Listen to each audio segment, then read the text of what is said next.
मित्रों, नमः संस्कृता।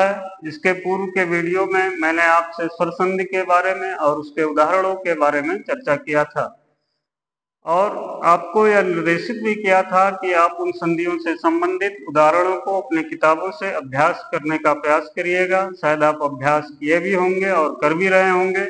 आज इस नए वीडियो में हम आप सबसे व्यंजन संधि के बारे में चर्चा करेंगे। व्यंजन संधि अर्थात जब व्यंजन वर्ण के बाद कोई स्वर वर्ण अथवा व्यंजन वर्ण आ जाए तो उसके उपरांत जो विकार अथवा परिवर्तन होता है उसी को हम व्यंजन संधि कहते हैं। यहाँ पर मैंने लिखा भी है कि व्यंजन वर्ण का स्वर या व्यंजन वर्ण के साथ मेल होने पर जो विकार अथवा परिवर्तन होता है उसे व्यंजन संधि कहते हैं। व्यंजन संधि में मित्रों दो परिस्थितियां बनती हैं, या तो व्यंजन वर्ण के बाद स्वर वर्ण आएगा अथवा व्यंजन वर्ण के बाद व्यंजन वर्ण आएगा।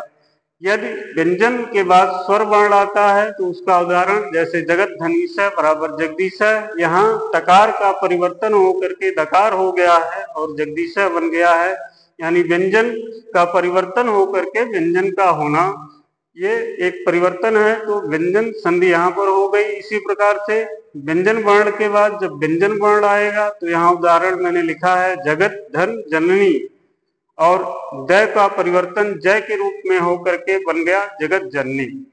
तो इस प्रकार से आप देखेंगे कि पूर्व में जब व्यंजन वर्ण होगा और उसके बाद स्वर अथवा व्यंजन वर्ण होगा तो जो परिवर्तन होगा वर्णों में, उसी परिवर्तन को हम व्यंजन संधि के नाम से जानते हैं।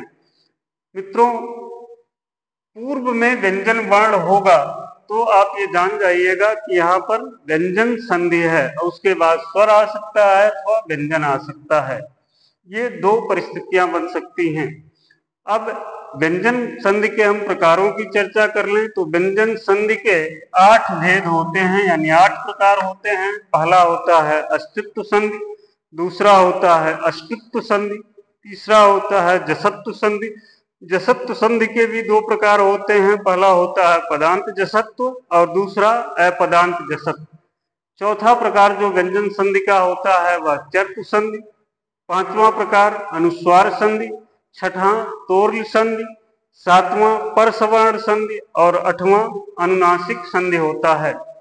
मित्रों, ये आप अब समझ गए होंगे कि व्यंजन संधि क्या होती है और उसके प्रकार कितने हैं। एक बार आप पुनः सुन लें कि यदि व्यंजन वर्ण के बाद स्वर अथवा व्यंजन वर्ण आते हैं तो जो परिवर्तन अथवा विकार होता है उसी को व्यंजन संधि कहते हैं। व्यंजन संधि के 8 प्रकार हैं। पहला अस्तित्व, दूसरा अष्टुत्व, तीसरा जसत्व, जसत्व के 2 प्रकार पदांत और अपदांत, चौथा चर्त संधि होता है, पांचवा अनुस्वार संधि, छठा तोर्ल संधि, सातवां परसवर्ण संधि और आठवां अनुनासिक संधि। मित्रों, यह वीडियो आपको कैसी लगी यह मुझे आप कमेंट में बता सकते हैं। जिन मित्रों ने अभी तक हमारे YouTube चैनल को सब्सक्राइब नहीं किया है वे मित्र हमारे YouTube चैनल को सब्सक्राइब कर लें, जिससे इस तरीके की ज्ञानवर्धक जानकारी आपको प्राप्त होती रहे।